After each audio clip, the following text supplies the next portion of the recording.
Hi everyone. I'm going to share my screen now.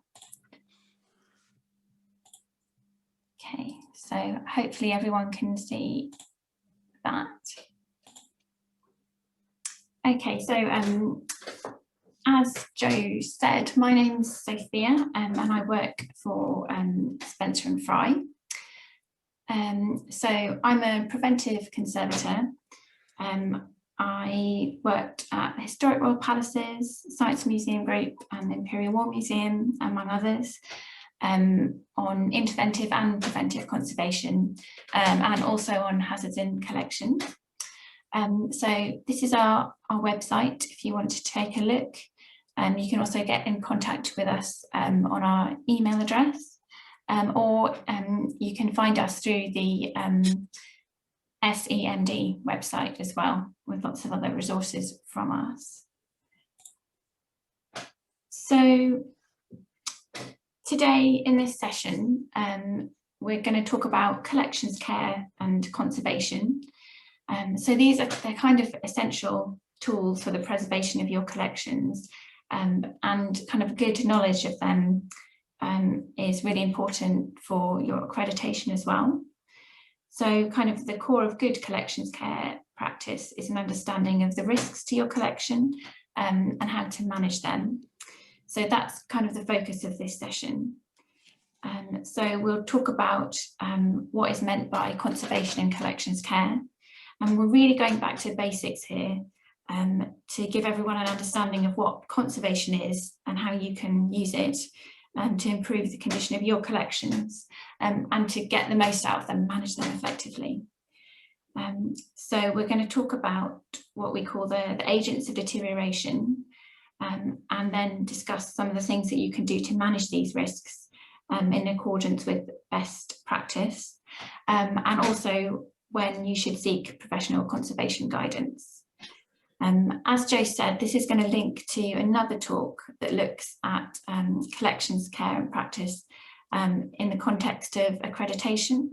So we're going to talk then about conservation and collections care policy and conservation and collections care plan, and touch on benchmarking as well, which is a tool that you can use to understand some of the risks to your collections. Okay, so the aims of this are that hopefully we'll talk through the role of collections care and how it relates to museum accreditation. Really think about what is preventive and remedial conservation and how does that fit into your collection. Then talk about the risks to the collections and how to manage these, and then again when to seek professional help. As Joe said, we're going to kind of split the session into two of about 45 minutes, with a break in the middle so that everyone can take a breath, have a cup of tea, get ready for the second half. And then we're going to have questions at the end. If you have questions as you go along, if you'd like to put them in the chat box, that would be great. Excellent, okay. So just thinking about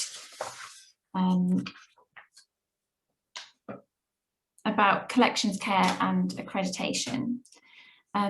So there's collections care is kind of touched on in the standards 3 and 4, but most importantly in 6, which is care for and conserve your collections.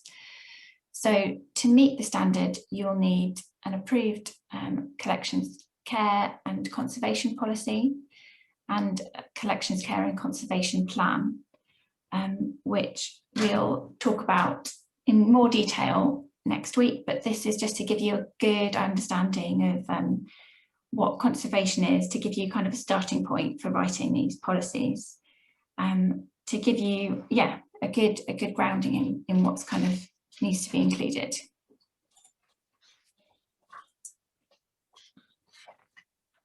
Okay, so thinking about conservation and what it actually is. So So I've got two quotes here. One is from the National Trust and the other is from the Institute of Conservation.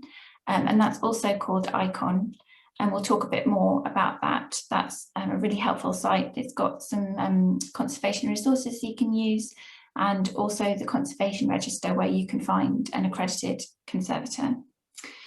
But the quote from the National Trust says, it's about revealing and sharing the significance of places, ensuring that their special qualities are protected, enhanced, understood and enjoyed by present and future generations. And then the ICON quote, the purpose of all conservation is to facilitate the public's access to and enjoyment of our cultural heritage. There are many aspects of conservation, including investigation, preventive care, remedial treatment, packaging, display, cleaning, repair and restoration. So to my mind, that's kind of stating that you need to look after your collections so that they can be accessed and continue to be used. And it's all about trying to continue to improve the methods that you have to look after the collections. So you could say that a conservator doesn't look at an object and think too much about why or when they were made, but the main focus that I see when I'm looking at an object is the combination of materials and what the potential threats are to those materials. So how could they be damaged? We think about risks to the materials that make up the objects and how they can be mitigated or reduced. Obviously balancing that with allowing the collections to be used and accessed. So the risk mitigation process is really kind of the focus of your conservation and collections care plan. So conservators kind of use cutting edge science, but also traditional methods. So for instance, managing light, we might use things like microfaders to measure how much pigment has faded. But we would also suggest things like making a cover for perhaps a textile object to reduce the light as well. Often the science we use reveals methods which actually turn out to have been used years ago but have been forgotten. So yeah. Okay, so there's kind of two kinds of conservation, which it can be quite confusing. So there's remedial or interventive conservation, and that is where you are doing something active to prevent the decay of an object. So it will be something very hands-on. So it could be from a small repair to a full-blown replacement or restoration. And that also includes wet cleaning as well, or any kind of cleaning, I suppose. Then the other side of that is preventive conservation, and that is to maintain the condition of an object, as well as managing the deterioration risks. But it's not so active. It's integrating lots of methods, but without actually having an intervention with the object itself. Preventive conservation and collections care are often used interchangeably, although there's sometimes a bit of a blurred line in what collections care can incorporate. So it might also link back to things like labelling or locations management. But essentially, preventive conservation is a focus on risks management, and it's gaining an understanding of those risks, evaluating them, putting in control measures, and then evaluating those control measures to see how effective they are. So just thinking back to collections care and accreditation. So obviously understanding the risks to your collection it's useful to have a framework and a method to kind of get to grips with those. So I think the benchmarking tool, which is available through Collections Trust, is a really helpful tool.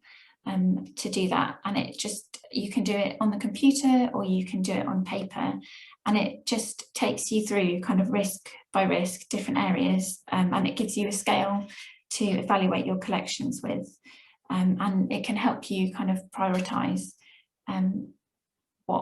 what actions to make. So yeah, this is more about it. And I think it's a really helpful tool, and it kind of fits in really well with the accreditation framework. So yeah, it's a good thing maybe to have a look at before next week's session if you're coming to the next session.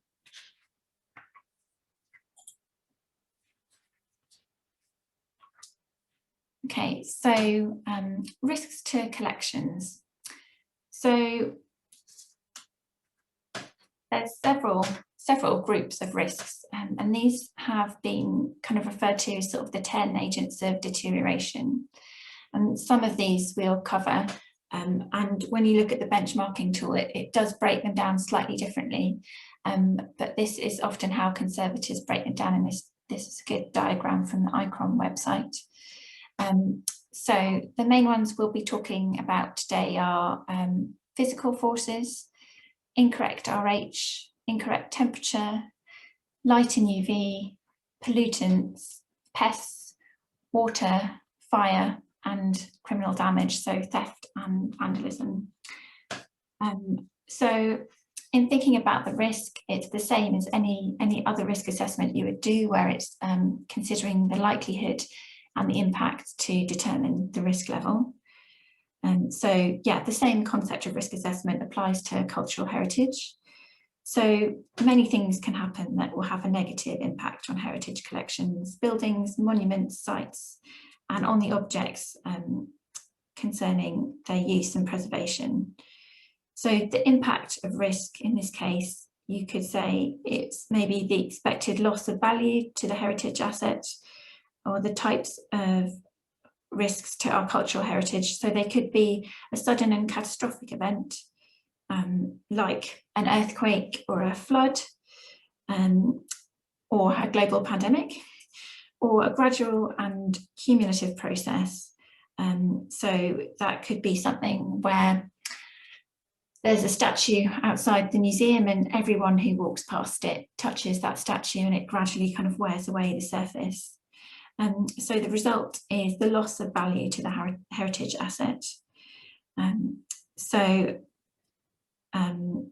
It's thinking about sort of detecting those risks in the first place, investigating them, evaluating them, monitoring them, and then planning and implementing your control measures, and then going back to the start again and evaluating how that's working, monitoring again.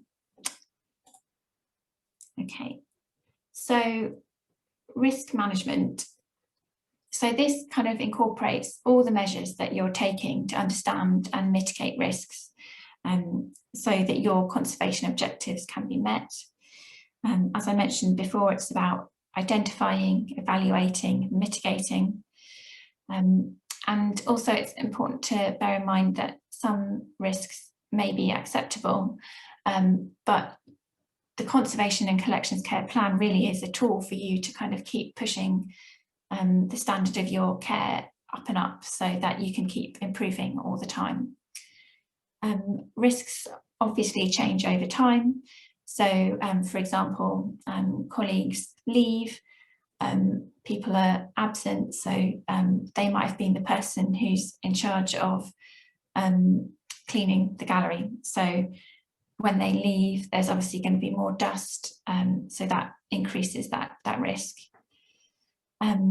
I think I've probably said this a number of times, but I'm going to keep saying it, that risk assessment is a continuous process, as is conservation planning, and it's really important to keep monitoring the risks, keep evaluating your plan and making sure that it's effective, and it's working for you and your collections, because there's it's only as good as the people who are doing it. So I think you want to get the best out of it to make sure it's as up to date as possible. So the risks discussed today, hopefully they'll link to some of the sections that need to be covered in the conservation and collections care policy and the conservation and collections plan templates for accreditation. So, as I said, risk management is everything we do to understand and deal with possible negative impacts on the collection. So that includes identifying, analysis and prioritization of risks. And within your plan, the template for the plan, there's also a section of actions that you can fill out. So then we take that action to kind of treat the risk, to reduce the risk that we consider unacceptable. So we can ensure our collections are safe as possible and reduce the risk of damage. There's kind of small and big measures you can take. So it might be that one of the small measures you could take is to manage light is to ask people not to take flash photography if you've got particularly sensitive objects. And then kind of a larger mitigation might be to take that object off display and to use a facsimile instead. Okay, so, oh no, my pictures have disappeared. Okay, apologies for that. So thinking about the risks, so the first kind of group that I'd like to talk about is physical forces. So this can be a sudden one-off event. And I think you can see in the top, my other images have disappeared, apologies. But a sudden one-off event could easily be something like this, where the candelabra falls off a plinth, and obviously that causes damage to the candelabra, to the floor.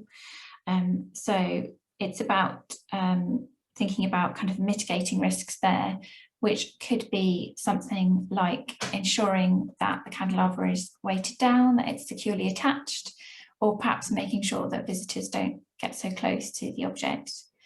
There's the example that I was going to give is the famous one that happened at the Fitzwilliam Museum in 2006, where a visitor fell down the stairs and smashed 3 vases. Obviously, that is kind of a one-off, very dramatic incident. And after that, I know that there was a huge amount of work that had to be done to repair the vases, and obviously once they've been damaged, they're never going to be quite the same again. Ah, there we go. That's the image, the before and after of the vases at the Fitzwilliam. So another example is where people have knocked into canvases, and that could be visitors going too close to a painting, and you can see the damage on the left and the detail on the right. And that obviously then is a big impact on the value and the visual effect of the object, and it's also going to incur a large cost for the organisation. I'm just going to see if this link works. Don't know if you can, hopefully you can see this. And it's someone actually tripping over. Can't see that. Oh, okay. Never mind. I can tell you what it was. It was a visitor actually tripping over a barrier and falling into the painting. So that's something else to consider with physical forces, is that you've got suitable protections in place so that it's appropriate for, sorry,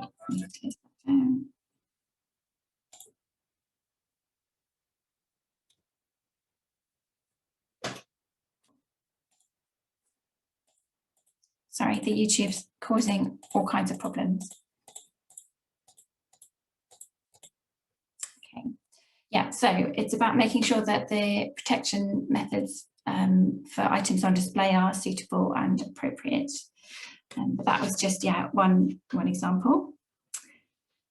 So damage from physical forces is not just from visitors, but it can also be related to just normal day-to-day object movement and object handling. So it's important to make sure that you've got control measures that are part of your day-to-day work. There's actually another SEMD presentation that my colleague Charlotte Tomlin did about safe object handling. And I believe that's on YouTube and also on the SEMD website if you want to find that. So it's about building in kind of control measures to your handling process.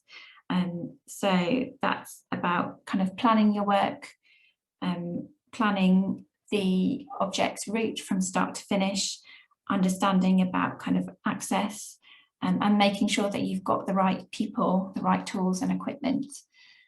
So for example, you can see in the picture on the left, I'm up a ladder, condition checking objects at height, but there's kind of risks posed from accessing the showcase because it's at height and the objects are fragile. They're also quite closely packed in, so that kind of all increases the risk of damage. So some of the mitigation methods we had were that obviously I've got the ladder. I did have someone to fit the ladder for me and someone to pass the objects down onto a padded trolley. And there's some, obviously if you're lifting a heavy object, like in the image on the top right, it's really important to make sure that you've got enough people to help, you've got the correct equipment and you've planned your route. Similarly, opening and closing showcases can be very tricky. And you can see in the picture at the bottom that there's several people who are involved in opening this showcase, including some art handlers who are specialists, and everyone had been kind of briefed on how the perspex hood had to be lifted off to reduce the risk there.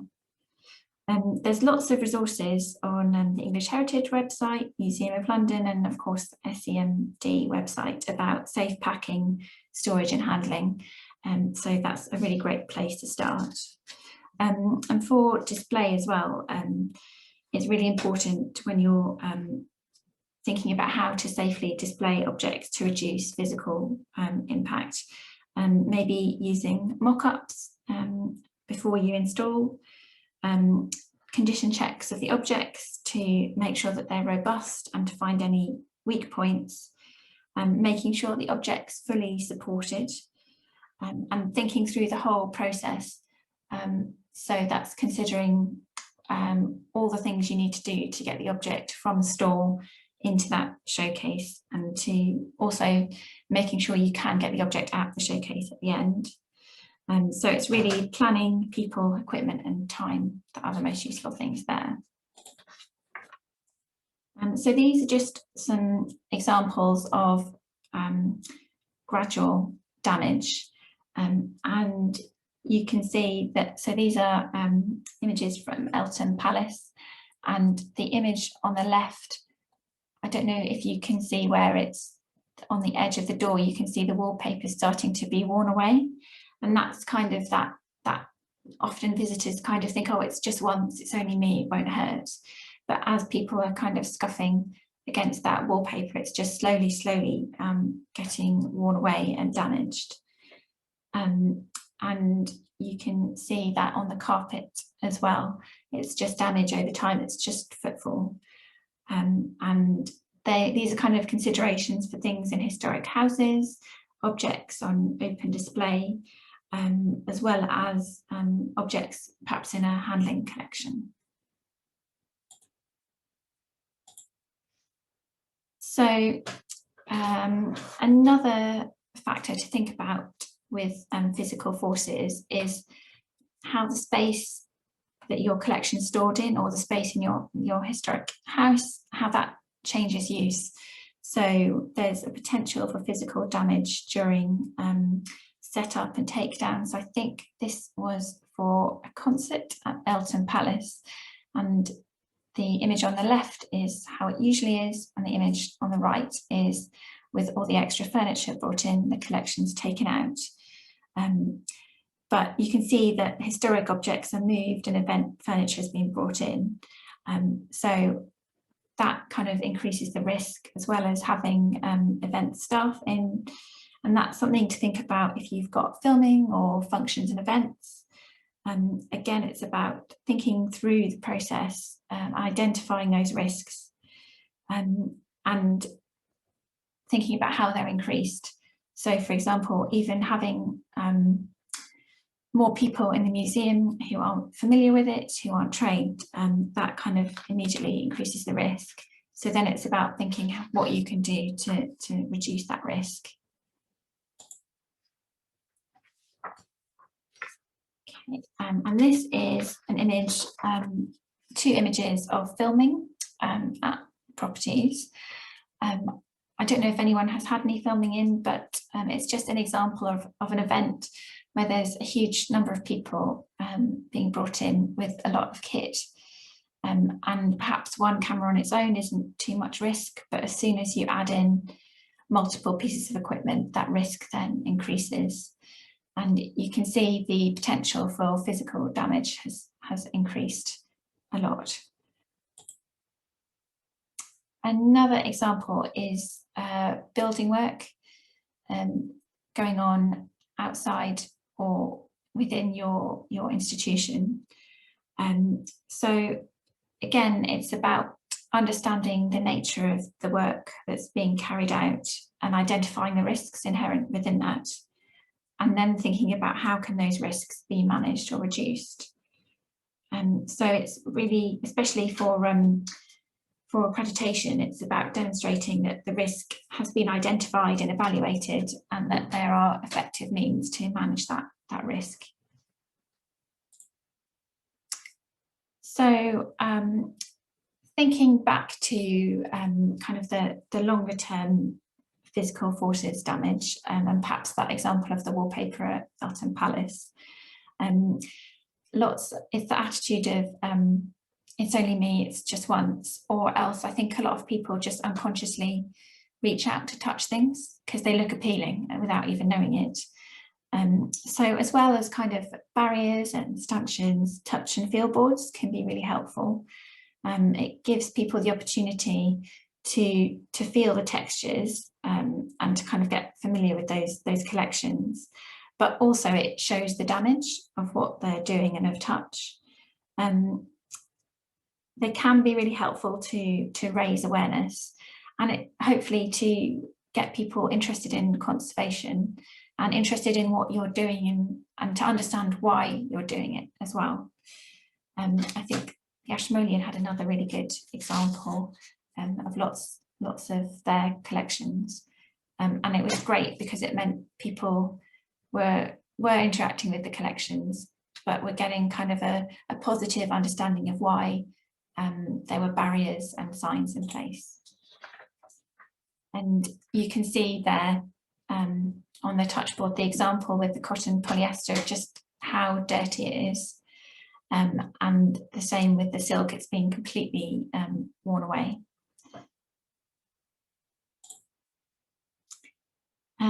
So for those of you who are looking after historic interiors, you will obviously have some extra challenges in terms of managing physical forces. Often the buildings were not built for thousands of visitors. And obviously, you know, when they were built, some of those materials were a lot more robust, and historic surfaces weaken over time. So you can see there's just a detail of one of the chips in the steps here. And I think that's sometimes quite difficult for visitors to understand, that even materials like stone are vulnerable to physical forces, and also to understand that they become vulnerable over time, and they're not like the steps up to your front door, they're more fragile. So it's making people aware of the damage they can do. And again, monitoring, recording risk, and also monitoring and recording the condition of materials like this. And it's really important to record damage as well, because it just gives you a better understanding of what's actually happening. So thinking of some methods to prevent people from knocking into objects, there's obviously pluses and minuses to all these, and it's about evaluating what is the most effective and useful for your organisation. So there's the barriers on the left. You can have a really subtle one just to stop people kind of walking into objects, and also just a little visual kind of prompt to remind people that they need to not get too close. Plinths can also be really helpful, and they can also kind of highlight an object if you want to do that. And it's just about giving visitors that awareness that to remind them as they're walking around. So also things like druggets can be really useful, just to give people a route to walk through and to guide them around the room, as well as stanchions. But as I mentioned earlier, it's really important to think carefully about how you place your stanchions, because they can be a trip hazard, particularly in low lighting, and particularly if they're black as well. So it's just worth considering how to make them visible as well.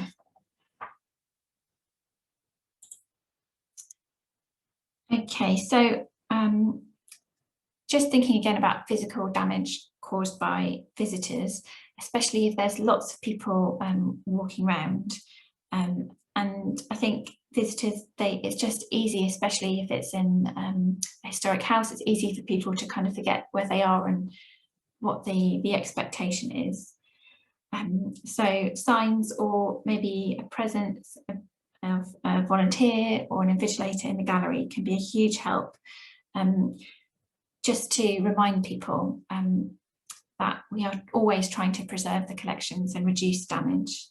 And if there's kind of eyes in the gallery, at the very least, they can kind of observe and monitor the risk. So they might be able to identify objects that get touched a lot, or areas where maybe people are tripping. So they can kind of monitor that risk and help to understand it more. Asking people not to touch, there's obviously various ways to ask that. So there's obviously all the signs that you can use. There's teasels that people sometimes put down, or thistles on chairs to stop people sitting on them. I think it's always good to kind of just politely remind people what the expectation is, but I think polite signs can be really helpful as well.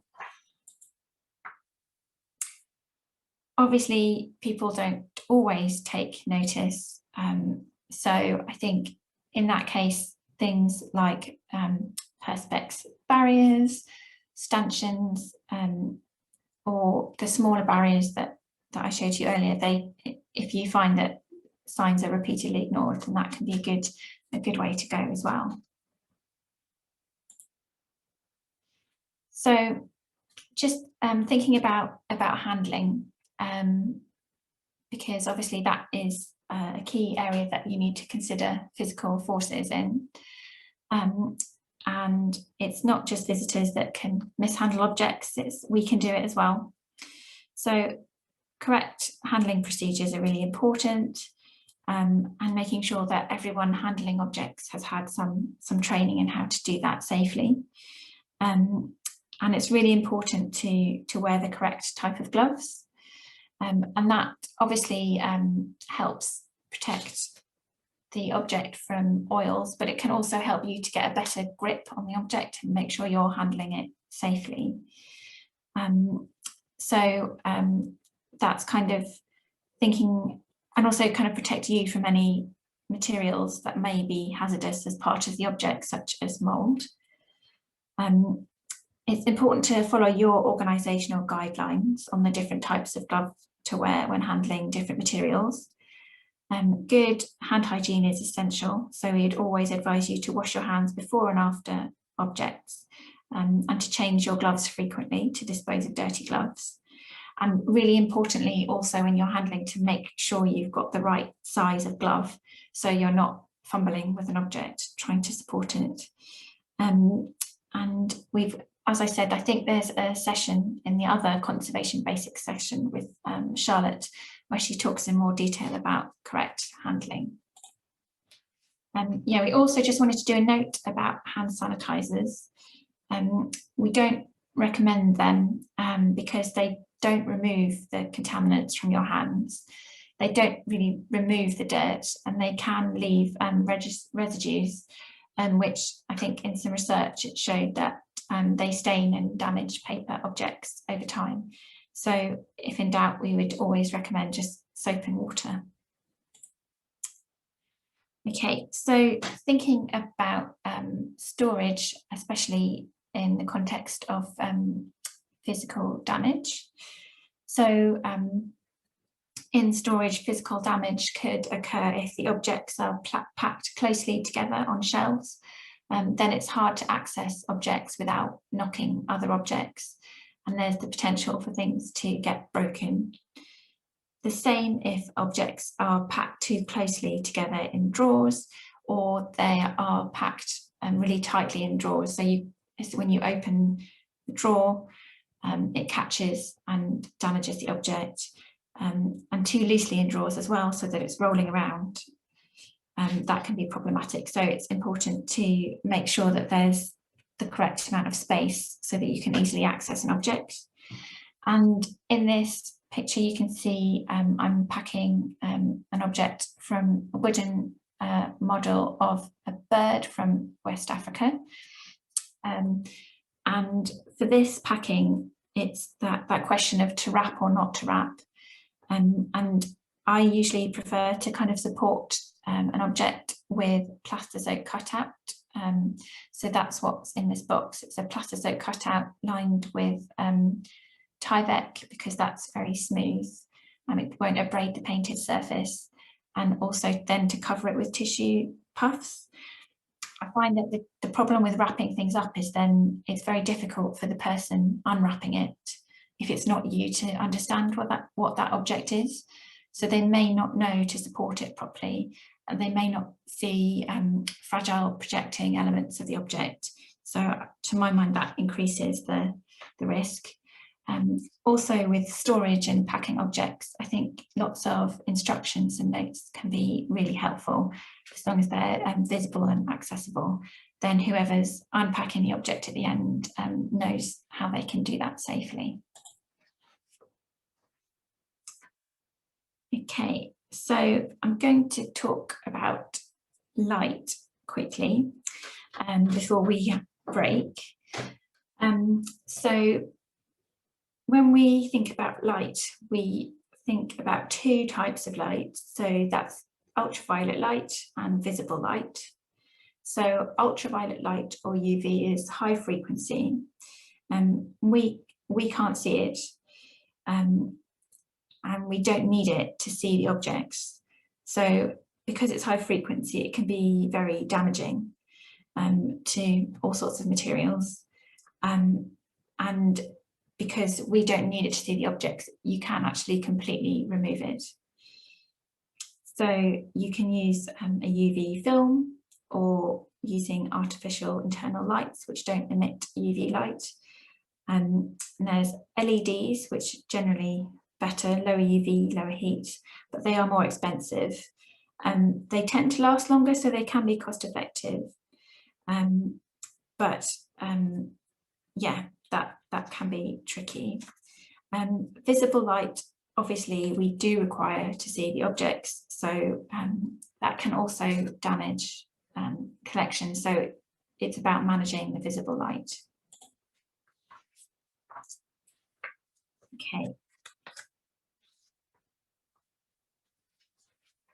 So light is, one of the most damaging causes of deterioration, and the damage it causes is permanent and irreversible. As I said, UV radiation is the most damaging, and that can cause a photochemical change in the material. So that's a visible change in the material. So we'll just take a look at a few examples of those. So I don't know if you can see the kind of the difference in the colour between the top and the bottom, but what happened here is the edge of the textile was turned back. So when the object was on display, that was protected, and so that wasn't faded.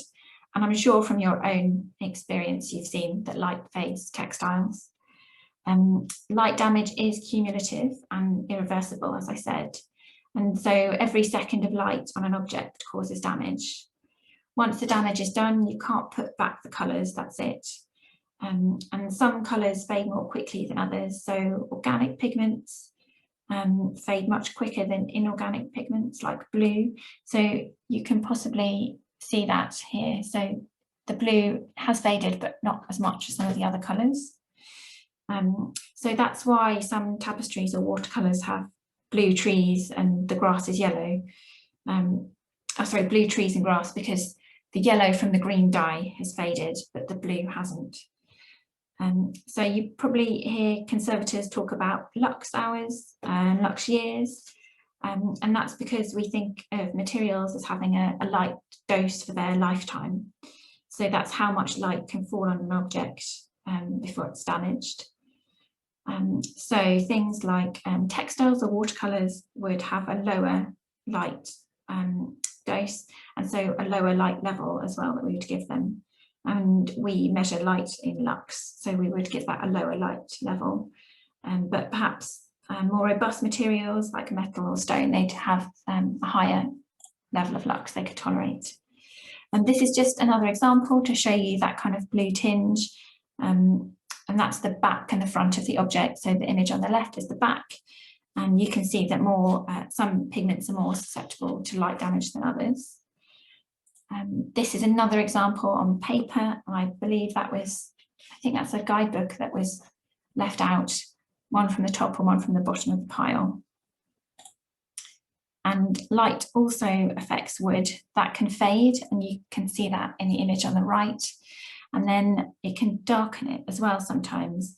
So the image on the left, that shows the door to the cabinet is open. And you can really see there, like the contrast between the yellow and the red woods. And on the outside of the object, you can see that that yellow wood has darkened, so there's not so much of a contrast there. So also light can cause structural damage, especially to fragile textiles and silks. And you can see that here, where there's losses, which again is permanent and irreversible. So thinking about some of the things that we can do. So perhaps the image on the left, you can see that's a modern gallery, and that's at the Museum of London, and they've actually been able to completely block the windows, which means they've kind of eliminated all the UV from the sun, and they can completely control the light levels in the buildings. However, you can't always block windows, so you can use things like curtains and blinds, but it's just making sure that your curtains and blinds are the right spec and that they are sacrificial, because they themselves will become damaged by the light. So you don't want to use your collection curtains for that purpose. And this is just to show you how effective UV film can be. It will totally eliminate UV light, and it will last for a fairly long time. You do have to keep checking it, that it's effective. It will need replacing over time.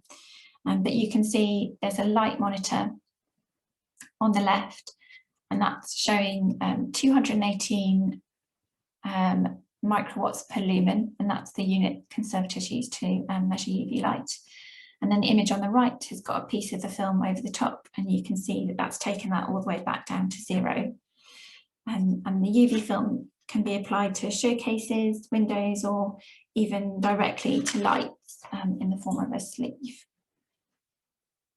So one of the most kind of immediate things you can do to stop direct light is to use like a blackout blind, particularly when the room is in use. You can use shutters. And it's worth remembering that light damage is cumulative. So the more light, the more damage. So anytime you can cut out that light is a bonus. So if there's no one in the room, then there's no point lighting the objects. So also, I think anything you can do to stop direct light falling on objects is really important.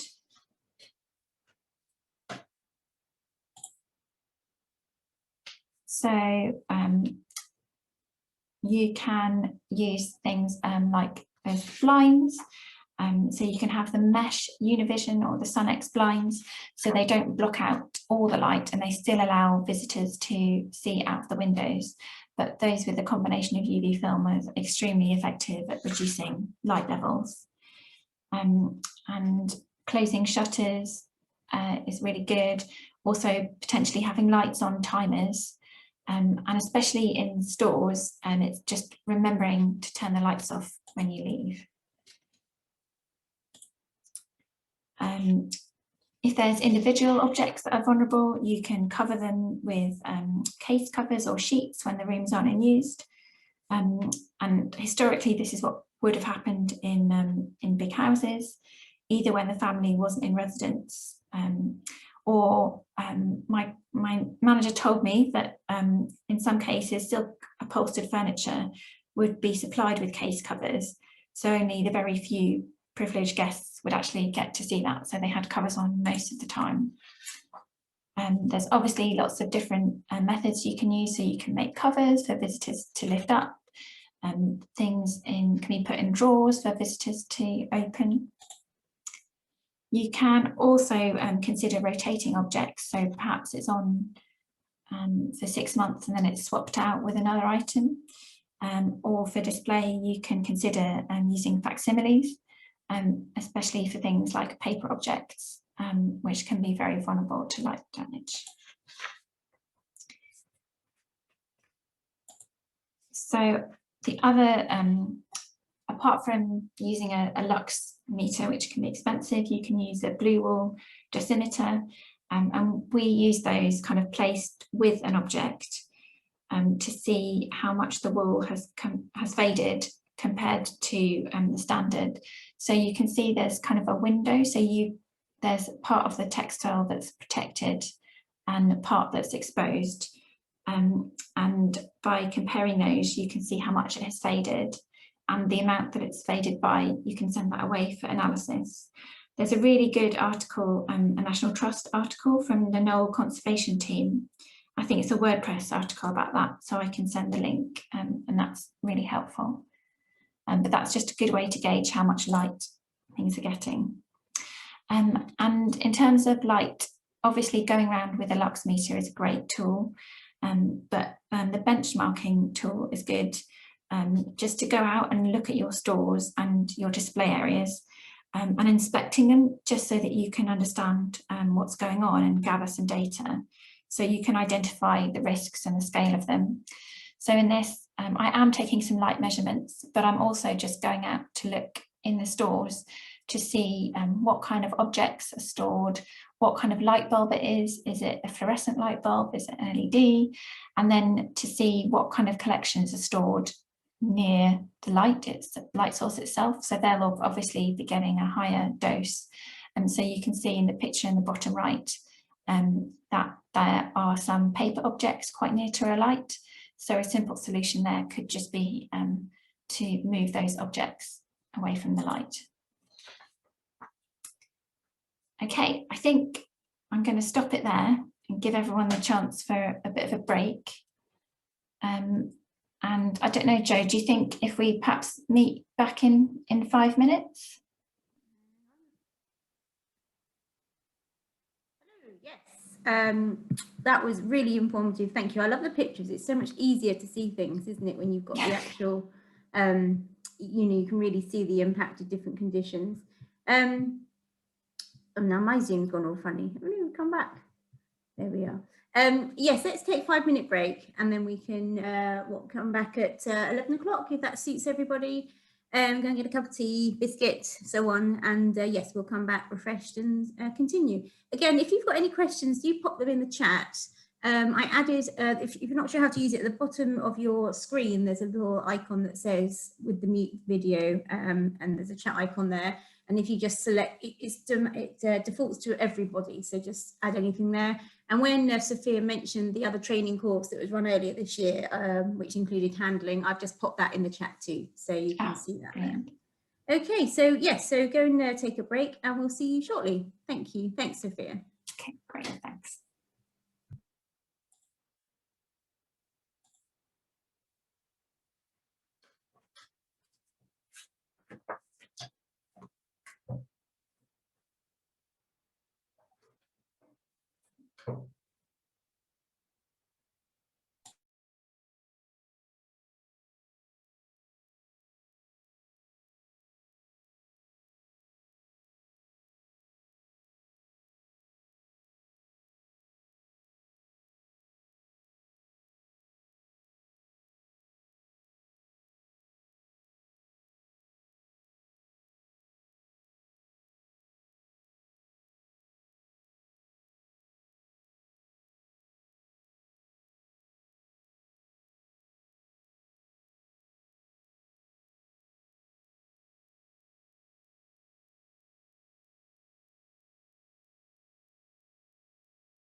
Right, I think I make it 11 o'clock. Have we got everyone here? If you want to just stick your video back on and give us a nod so we can see you're here.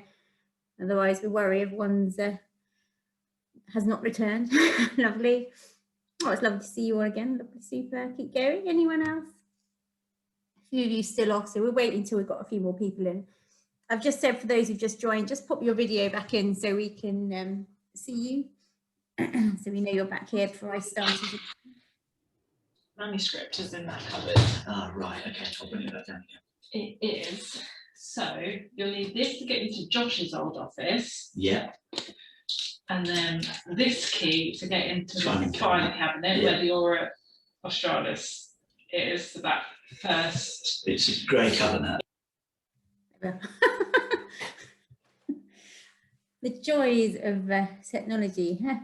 You're missing. I don't think those people who are missing will keep getting. Yes, and wait a bit longer.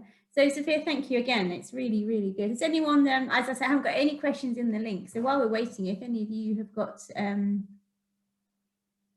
oh, there we go, from Miranda. Miranda has asked a question, but Sophia, do you want to do those at the end or do you want to do them after this session? What's best for you? I think maybe if we do them at the end, if that's okay, then I've got them all together and I can, anything that I need to look at more, I can do that. Super. Yes, I do. If you've got anything, it doesn't, feel free to put anything in there that you can utilize Sophia's knowledge for. So that's great. Okay. So if anyone else has just joined us, I just said, just put your video back on so we know you're there. Otherwise, we will wait. And you might be there. Excellent. Okay. Anyone else? Miranda, are you there? If you got that, really, that's a really good question. Super. Couple more moments.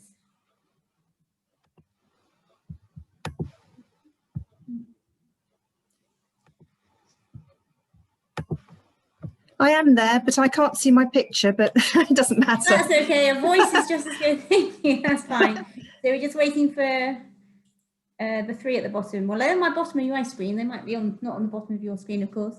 If Galaxy number J6 could say who they put their name in the actual box rather than, that would be great. Thank you. Charles, are you there? Okay, maybe we'll start. Yes, I am. Hi. I think we'll start again, Sophia. So I'll pass it back to you. And thank you so much. Okay. Okay.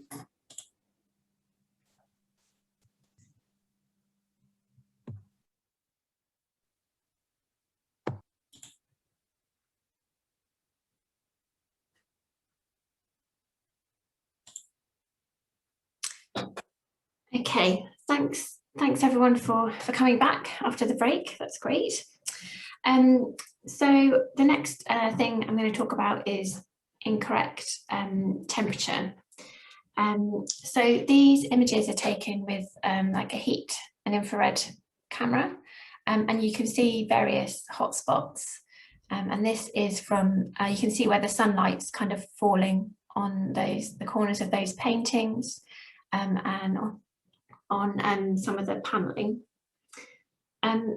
Incorrect temperature can cause damage, especially as particularly organic materials expand and contract. They can crack, and obviously that's permanent damage.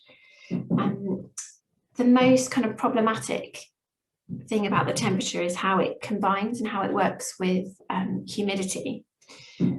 So generally speaking, hot air holds more water than cold air.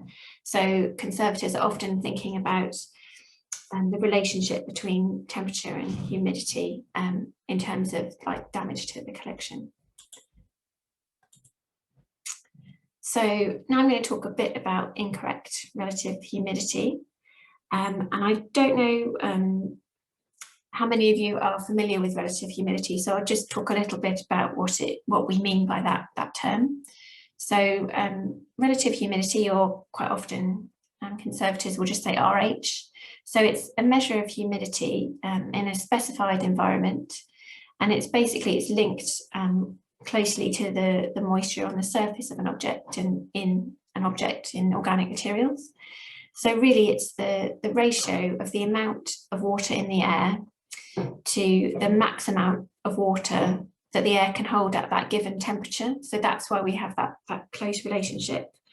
And we use that measure because just humidity or absolute humidity isn't so helpful to us, because 10 grams of water in the air at 10 degrees is a lot, and that's damp. But at 40 degrees, it's not much at all, and it's very dry.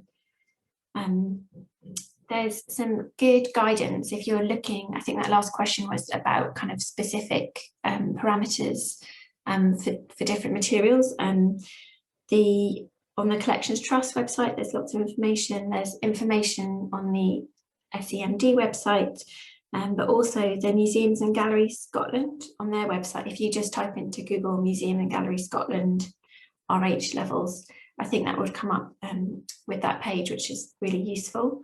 And I'll send some links in a handout after this training. So humidity, obviously, we can kind of commonly observe it, but humans are not very sensitive to it, actually.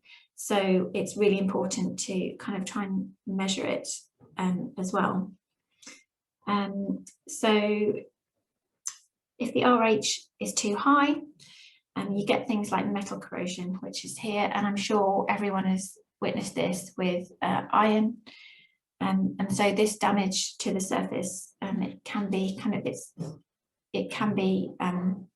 irreversible if it starts to get into the structure of the object. So that was the chemical kind of effect. Thinking about the kind of biological impacts of incorrect RH, and this is some examples of mold that started to grow in the tunnels at Dover when the ventilation was turned off. So that meant that the RH kind of crept up, and there wasn't enough kind of exchange of air movements to keep it down.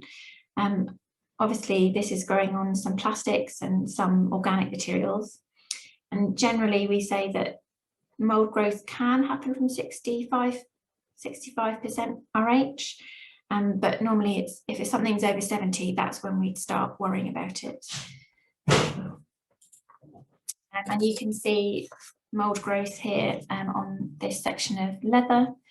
And the other thing about mold is obviously it causes surface damage, ultimately structural damage, which can then cause an object to disintegrate, but also it's a health risk to you. So it's really important to avoid that.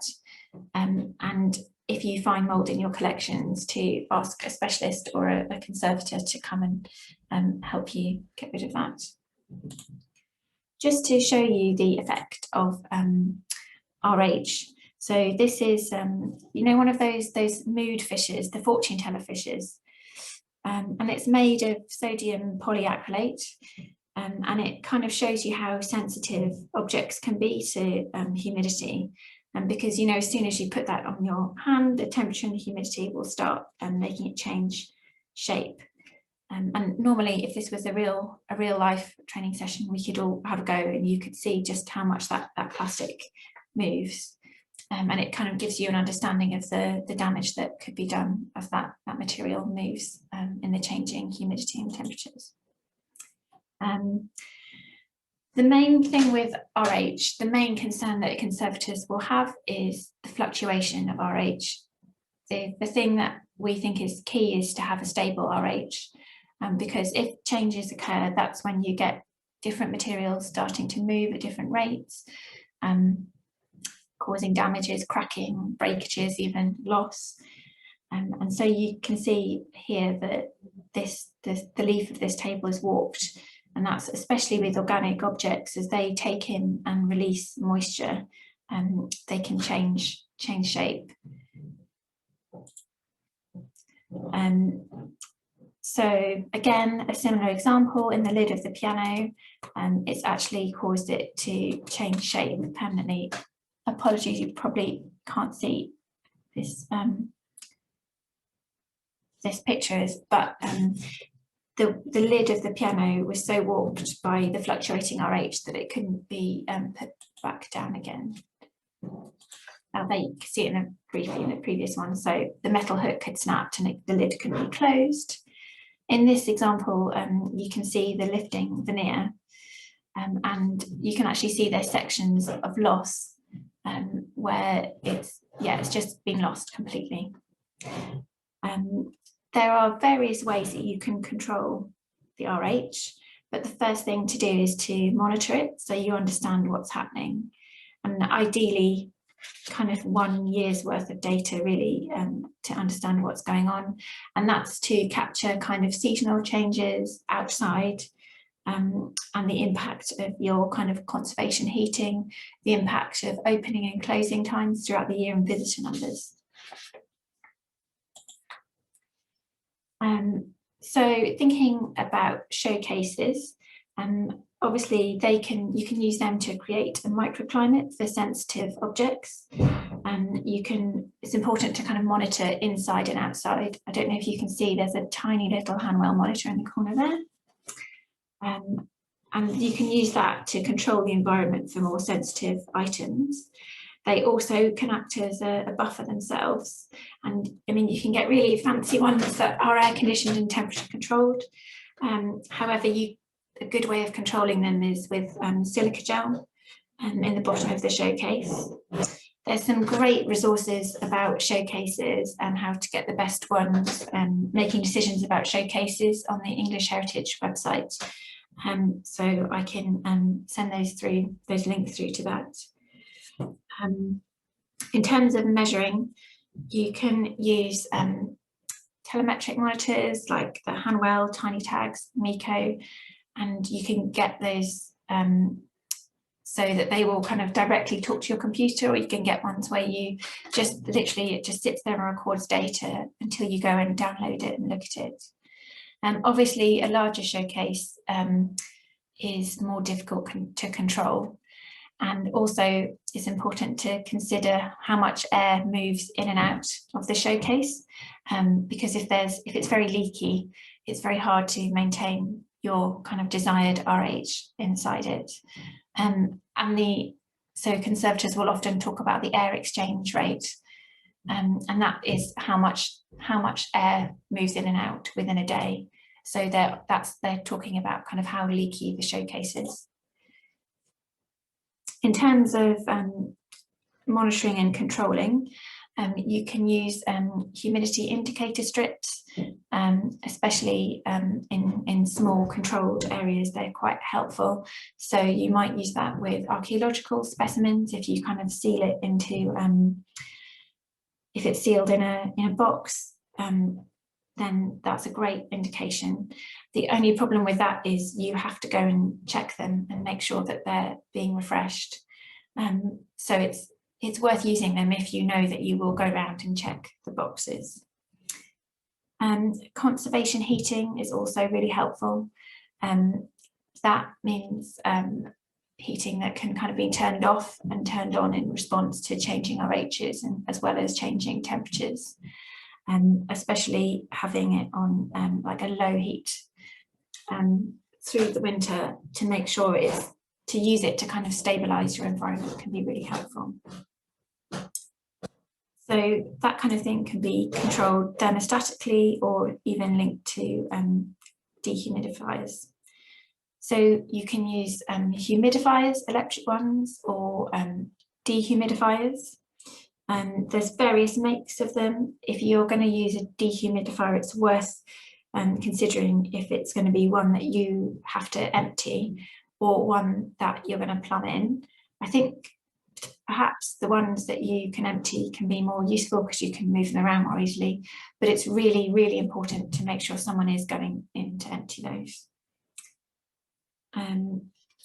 So yeah, as I talked about microclimates in showcases, but you can also use that inside a Stewart box for archaeological materials, for small objects, to kind of create a microclimate and buffer it with things like plastizote and acid-free tissue just to stabilise the climate.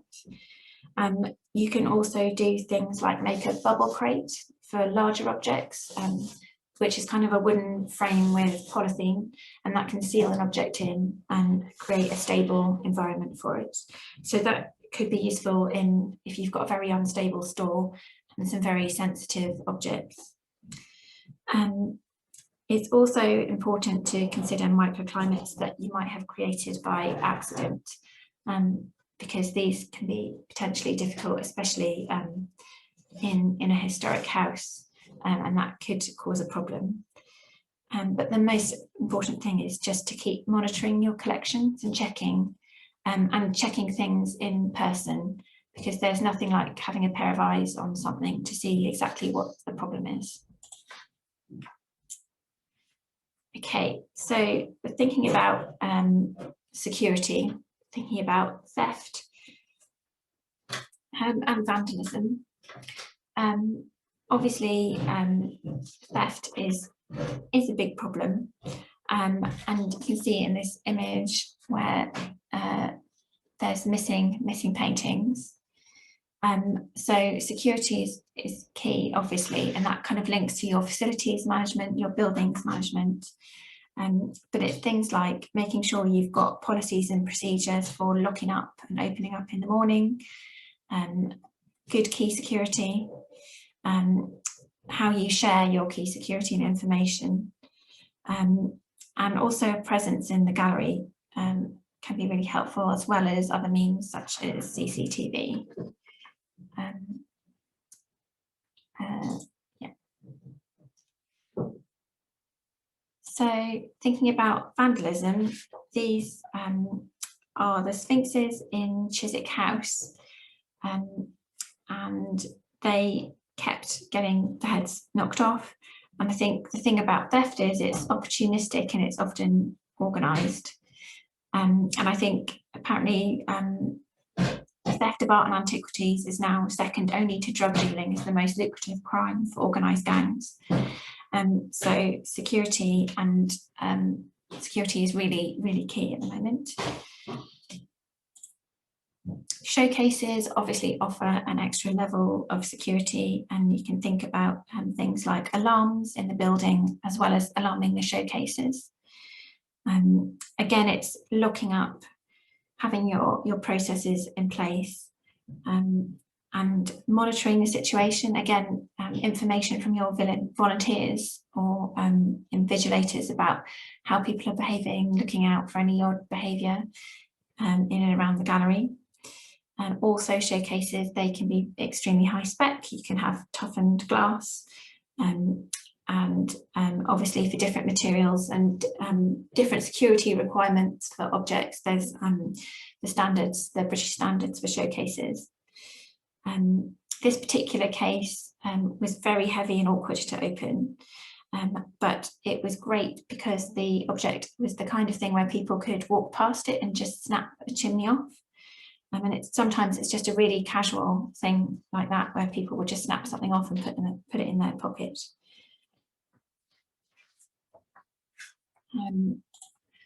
Also, so this is an object at Dover Castle. It's a pocket pistol which was presented to Henry VIII in 1544, and it just gets used as a rubbish bin. So people will just casually throw in rubbish. So you can see that perhaps having an invigilator there or some signs, even some physical perspex barriers might just help to prevent that damage. Another example is some modern graffiti on wall paintings at Pompeii. So again, thinking about your security, it's important to link up with your facilities and your building management, and going through kind of identifying those risks. I'm thinking about alarms, CCTV, as well as kind of the smaller measures like gallery presence, showcases, barriers as well. So talking about water. So obviously water can be hugely destructive. It can cause irreversible damage to objects as well as your buildings. it's kind of linked into your facilities and your building security as well.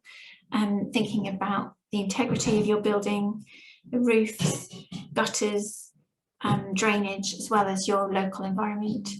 So, for example, is something in a basement, or is something near a lake, groundwater levels, all that kinds of things. So the image on the right, don't know if you can see the rising water, but the rain has actually come through a broken window, and that's what's caused that damage. So again, building maintenance and facilities are really important. The most common cause for floods in museums and historic buildings is actually plumbing. So again, it's just really important to make sure you're on top of all your facilities. In addition, it's worth thinking about the after effects of a flood. So that's long-term structural damage and also mold. Okay, so the next thing to talk about is fire, and this kind of links with water in terms of they're both sort of factors that you want to think about in terms of emergency planning. And I'm not going to talk too much about that because there's a session coming up in a few months or weeks, I think, about emergency planning. So I would recommend that for more detail about that. But there's already some resources on the Museum Development website, so you can check those out. So obviously there's two images of historic houses on fire, but this is also relevant to museums, specifically if they're in historic buildings as well.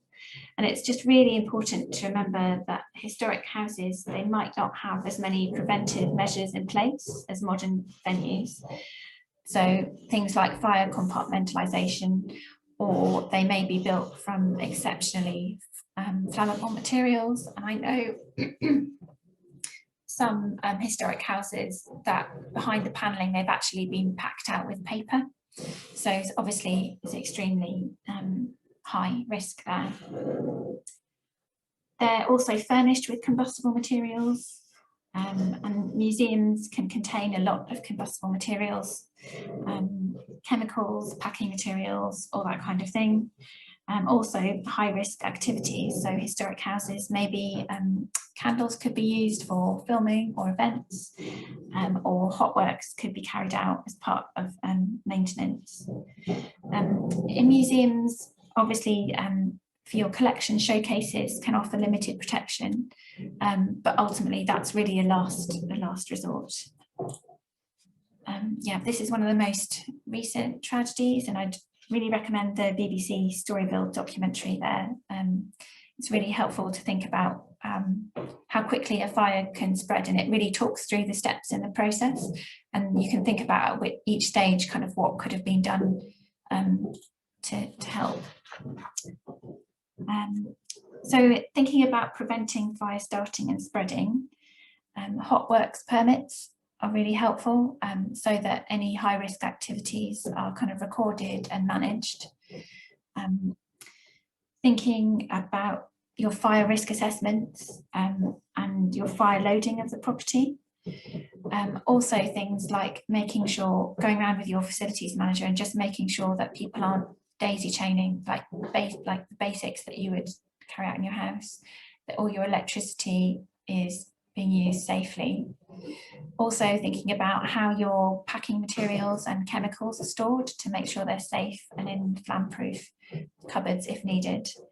And making sure also that you're not increasing your fire loading by letting loads of paper towels or posts or anything build up, and trying to keep your stores and offices neat and tidy. And this example is the Duchess Amalia Library in Weimar in Germany.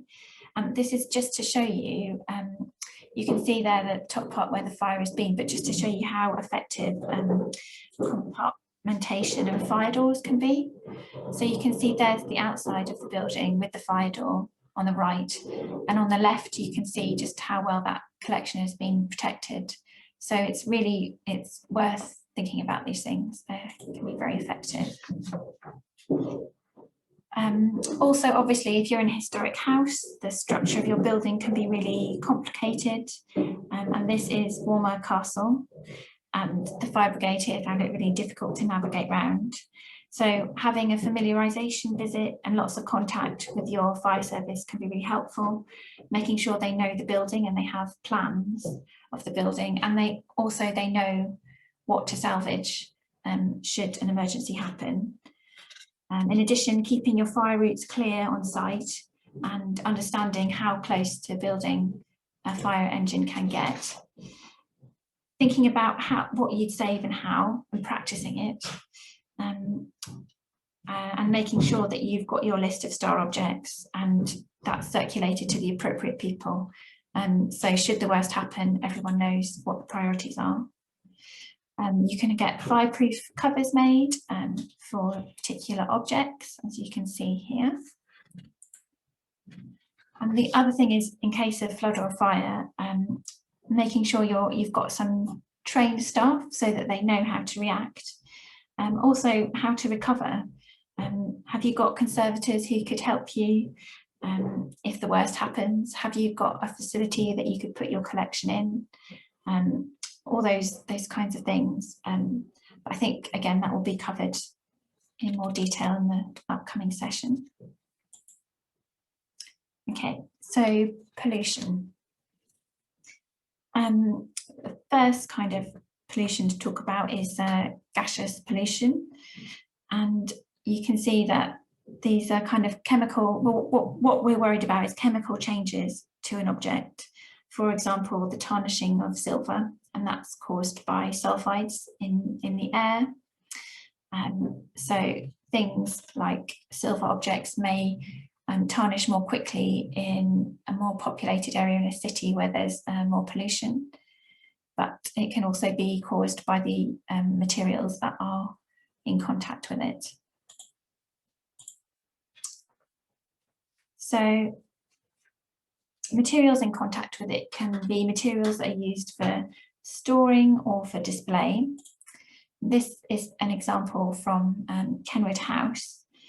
So the wall, which is the blue, that textile's been used and it has released sulfides, which then caused the brooch to become blackened. There's also other problematic materials, so in the adhesives, in the tape, that can release chemicals that can cause damage, even in the board itself. So you need to be really careful when you're choosing your display and storage material. And I think there's recommendations on the website about materials, and I can also circulate other links for that as well. So you might hear conservators talk about VOCs, which is volatile organic compounds, such as things like acetic acid, which is emitted from oak. And that has, so it's those kind of compounds that have caused the damage to the lead, and that can happen quite quickly. Lead's very sensitive, and it's the same in the image on the right, where wood's released chemicals which have then caused the metal to corrode. So yeah, trying to find inert materials for display is good.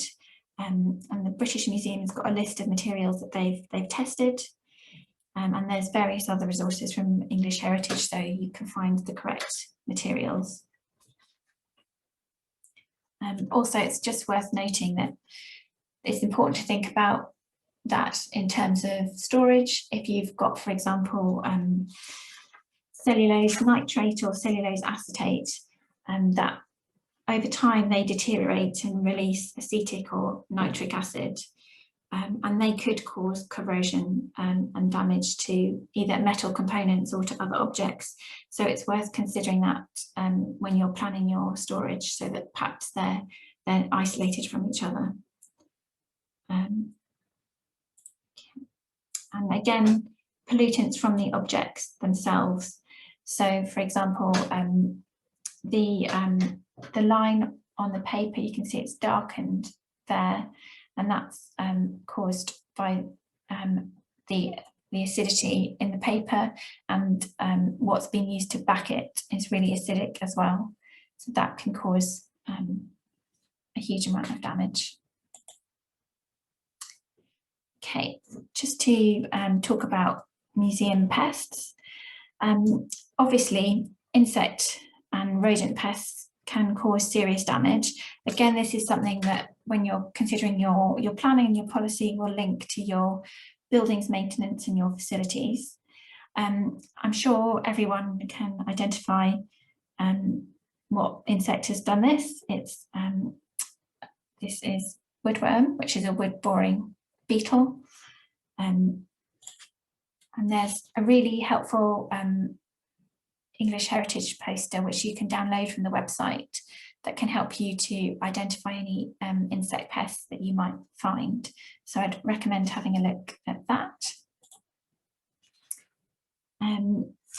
So thinking about beetles and moths, the image on the left is, you can see where it's been eaten away by moths.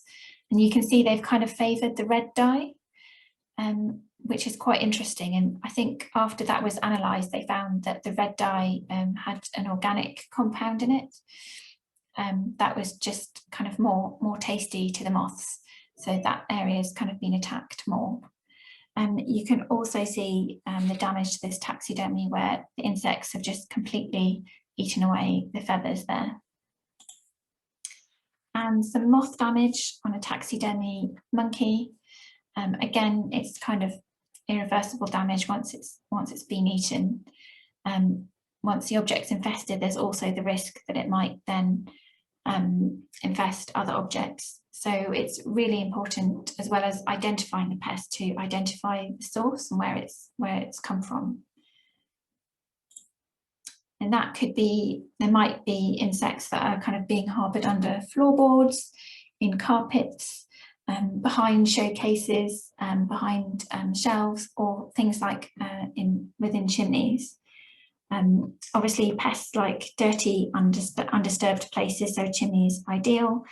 And I've had to retrieve dead birds from chimneys several times, and I can tell you that even after a few days, they're kind of covered in bugs that if they'd come down the chimney would have kind of been encouraged to infest their collections.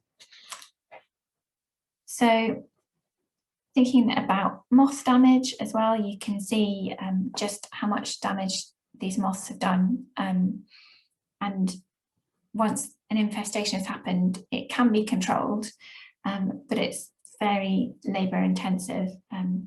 So controlling it might be spraying with a pesticide. This is me in my full moth get up.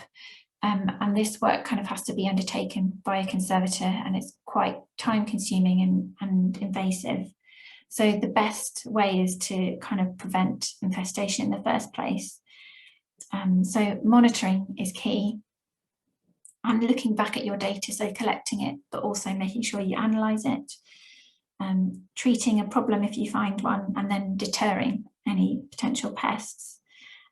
Good housekeeping is really important. As I said, they like dirty, dark, undisturbed places. So that's also things like emptying bins and controlling where people are allowed to eat, making sure no food is left out. And also quarantining and freezing new objects coming in. So that's just making sure that anything new isn't then introducing pests to the museum. And this is some damage caused by silverfish. You can see that they've just grazed over the top of that completely. And yeah, so that's now lost. It's really important to just carry out your pest checks and to keep monitoring the situation, recording what you find, and then you can refer back to it. Then you've got that whole bank of data to kind of really understand what's going on in your collection. And if, for example, you do have a moth problem, you can then identify it and decide how to control it. Obviously, birds and rodents can be a problem in museums. And again, it's thinking about good housekeeping and cleaning, and deterring entry. So keeping windows closed, having seals and brushes on the bottom of doors. Yeah, and this is obviously things like the droppings are a problem because they can eat away and like react with objects and collections, and obviously the physical damage from like gnawing furniture and using textiles for nests. This image is actually a gliss that was causing huge damage in a property, and my manager, they're actually protected, so it had to be trapped humanely and then released back out into the wild again. So I'm going to talk about dust now, and this is one of can be a big problem within museums. So obviously it's abrasive, it's hygroscopic, it attracts insect pests, it can contain mold spores and things which can cause chemical changes. And so most dust, I think, comes from human clothing. So more visitors means more dust. So there's lots of methods to reduce dust on objects. A really basic one is to move objects further away from a visitor route. But particularly things like objects that are on open display, it's really important to have a cleaning programme. It needs to be a meaningful cleaning programme and one that is kind of practical and is responding to your needs. So if there's more visitors, there'll be more dust, so you may need to do more cleaning. It's really important also to avoid over cleaning, so that if there's no dust, you again adjust your schedule so you don't need to clean as much. Also thinking about stores, don't forget to monitor and clean those. And also think about enclosures for particularly vulnerable items. So that could be a showcase on display, or it could be creating a box or a crate for an object in the store. So this is dust that was collected at Kenwood in 1 week. And I think once it was analysed, 70% of that dust was from the gravel. And here you can see the nice pinky orange gravel, that's what that was from. So a lot of dust is brought into the house from gravel, and unfortunately lots of historic houses have lovely gravel outside. Some, I think in this one, considered kind of different surfaces and tarmacking and different surfaces that are more robust to reduce dust. But a really good way to stop dust and grit coming in is a mat, a clean mat, or a drugget. There's also, I mentioned, things like pollution. So there's an EH property right next to Park Lane, and you can see the level of traffic there. So the damage here is caused by the particulate pollution, and you can see the colour change on that textile. So this is the Waterloo Gallery, and it was receiving a really high level of dust. So the solution was to close the windows and doors, and they did some tests, carried out some monitoring, and they found that 1 day with the window open was equivalent to 180 days of normal opening in terms of dust. So lesson 1 is stop dust from coming in the first place. And very often the public won't open doors unless they're invited to. So just making sure that windows and doors are closed can be really helpful. And regular cleaning where you're kind of confident, you've had the training, you know what you're doing, is a great solution. Also, cleaning is a really good chance for condition assessment and observation. And we would recommend that you only carry out surface cleaning that you've been trained to do, unless you've got the training to carry out more in-depth cleaning. Because damage can occur from cleaning and doing it incorrectly, So wet cleanings like this, where the marble's being swabbed with a solvent, it can be problematic if it's not done correctly. And dirt can be absorbed into the material, which causes more damage and is more expensive to then remediate. So this is a wooden chest with copper alloy decoration, and you can see that it's being cleaned with the incorrect method. So in the bid to kind of remove the tarnish, they've actually left lots of residue around the studs, and they've removed the surface of the leather. So using the correct cleaning materials in galleries and historic houses means things like microfiber cloths, but only on robust surfaces, the correct brushes and vacuuming system. So example of an incorrect cleaning material are those yellow dusters and silicone polish, because the yellow dusters, they just catch on everything and snag, and the silicone polish isn't effective, and it's the wrong finish actually, and it gives you an uneven surface layer. This is an example of where overly aggressive cleaning has removed the plating.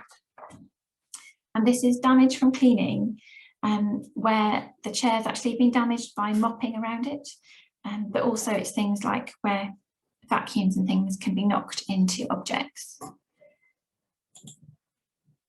So this is another example of a gift to the cleaning lady, which she was gifted, but the condition of the object had been affected by her cleaning, because she cleaned it every day, and you can see that it would have sold for more than $1 million if it was in perfect condition, but a lot of the decoration and the gold enamel had been polished off. So in terms of cleaning, we'd say get some advice and guidance from a conservator. We'd say only carry out surface cleaning. It's really important to use the correct methods, materials and equipment, and to work safely with your risk assessments completed.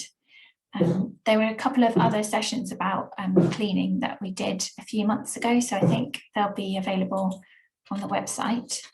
And then just quickly talking about conservation, this is the Ecce Homo by Elias Garcia Martinez, which is in Spain. And I'm sure you've all heard about this, where an untrained conservator tried to fix it and they didn't fix it properly. And that's happened in a few cases, and then it became this massive media frenzy. And obviously that can be hugely damaging for any institution. So it's, yeah, even with like the merchandise. So in view of that, if you need conservation done, it's great to call in the professionals. And that's for anything more than a surface clean, we recommend that. This is the conservation register on ICON, where you can find an accredited conservator to advise you, and you can search by region and specialism. You can also find a conservator through Southeast Museum Development. And the other thing just to finally consider is the risks to you when you're handling objects. So again, just worth thinking about things like mold, asbestos, firearms, medicines, toxic material, just to make sure that you're working safely, and that's in your planning as well. There's more information on the SEMD website, and there was actually, we did a specific training session about this topic, so you'll be able to find that on the website too. So just to quickly summarise, I think collections care is kind of captures like all non-interventive methods used to preserve collections in the best condition possible. And then really we're focusing on risk management, which is like the key part of collections care planning and policy. So just to say what I've said, it's really important to identify and assess your risks, plan and implement your control measures, and monitor and evaluate. So that's getting a really good understanding of your collections and what's happening with them.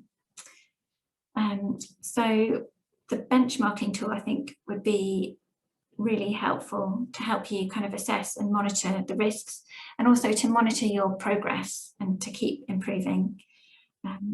And it's a really good tool as well, because it makes you go out and actually look at all your collections. That's it. Thank you very much.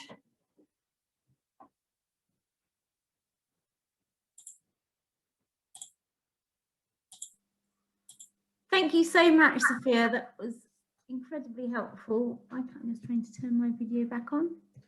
There we are. That was really, really helpful. Thank you.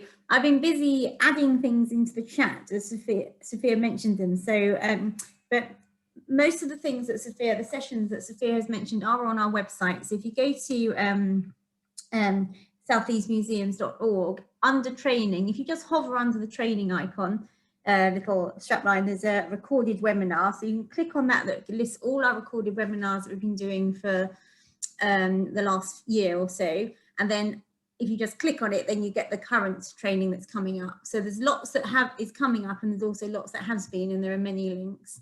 In the chat, I also gave that link to that pest poster. That's brilliant. Okay, good. Thank you, Jo. Sorry, there's quite a lot. I can always send some links out afterwards as well. That would be great. If you could do that, we can get that sent out. We'll be sending out a validation form as well, so you'll be getting a few more bits from us. Great. So should we just have a look at the questions? I think it's mainly been me who's been playing with the chat. So, but Miranda had from Eden Valley Museum had a really interesting question. I'll just read that out. Some of our visitors are interested in the history of local factories, especially if they have worked there. A polystyrene bottle holder and a young person's electronic engineer's kit, which contains polystyrene packaging relating to a former polystyrene factory, was acquired recently. Do these items need low RH, or relative humidity? Ours is set at 50%, but sometimes exceeds this. I think in an ideal world, a low RH, I think it would be looking at kind of 30 to 50%, depending on the condition of the object. I think at levels that get above 65%, I would be concerned about mold. And I think it's worth considering if there's any way that you could kind of protect that object a bit more, potentially if it could be in an enclosure, perhaps in a showcase or with silica gel. I'm trying to think of kind of easy ways for you to like reduce that RH down. But I think the main thing with objects is that it's a stable RH. So I think if there's a way you can stabilize that RH and maintain a constant environment around 50%, I think that's possibly the best way to do it. And I'd also say it's great if you can monitor the condition of it. So even just periodically just take some photos so that you can get an idea of what's happening with it, I think. Thank you. You're all welcome to put your cameras back on, I should have said. It's that's great. Has anyone got any other questions? We've got a couple more minutes, so if anyone wants to actually ask them, we're happy to take questions face to face, if that would be easier. No? Okay. Well, Sophia, thank you so much. I've one question. Yes, who's that? It's Jeff Hinder from the National Babington Museum. Hello, Jeff, go ahead. Hello there. UV light, does it only come from the sun, or can it radiate from artificial light as well? So yeah, it's from artificial light as well. So I think, I'm trying to think, I've got somewhere a list of how much different light bulbs emit. And it's worth just checking what kind of light bulbs you've got. So there are some, so UV film on showcases can help, but you can get sleeves for, fluorescent tubes and that kind of thing that you can put on that would completely get rid of the UV light. But yeah, I think it's worth seeing which kind of light bulbs you've got. And I'll send out my link, which will tell you what bulbs emit the most kind of UV, so you can use that. Okay, thank you very much. Charles. Hi, just a quick question. Is bubble wrap toxic? Mm. And are there different sorts and some safe, some unsafe? I don't really know. So there are different sorts, and I think we would recommend it for short-term use only. And things like packing objects is fine, but I would suggest that you might want to wrap it in a layer of tissue first, because I've definitely had things, particularly with deteriorating plastic, and even some metals that tarnish easily, where you remove it and then you've got a tarnished pattern of bubble wrap, or the plastic's kind of taken on a little bit of a the quality of the surface has changed because of the bubble wrap. But I think it's fine for short-term use and object movement, but I wouldn't recommend it for long-term use. And also thinking about like packing materials, and I know quite a lot of places use things like bubble wrap and jiffy foam and that sort of stuff. And it's worth considering if you're storing large amounts of that in a big roll, just thinking about your fire loading as well. Thank you. One thing I was going to mention, Sophia, did you want to just quickly talk about recalibration and thermal hygrometers and things like that? If people are monitoring, which they would be monitoring their relative humidity and temperature. Yeah, I think obviously it's important to keep checking that you are getting accurate data, and making sure you understand how to recalibrate it. So whether it's with the old-fashioned clockwork thermohygrographs that I know I used, probably nobody uses them anymore, but making sure that they're wound up and they're going, or if you're using tiny tags, or the handwells, for example, that you've either got someone in to do them or you've got your salt pots ready. But I would definitely recommend just checking how accurate they are once a year. And if you're getting funny readings, it may be because they've not been calibrated.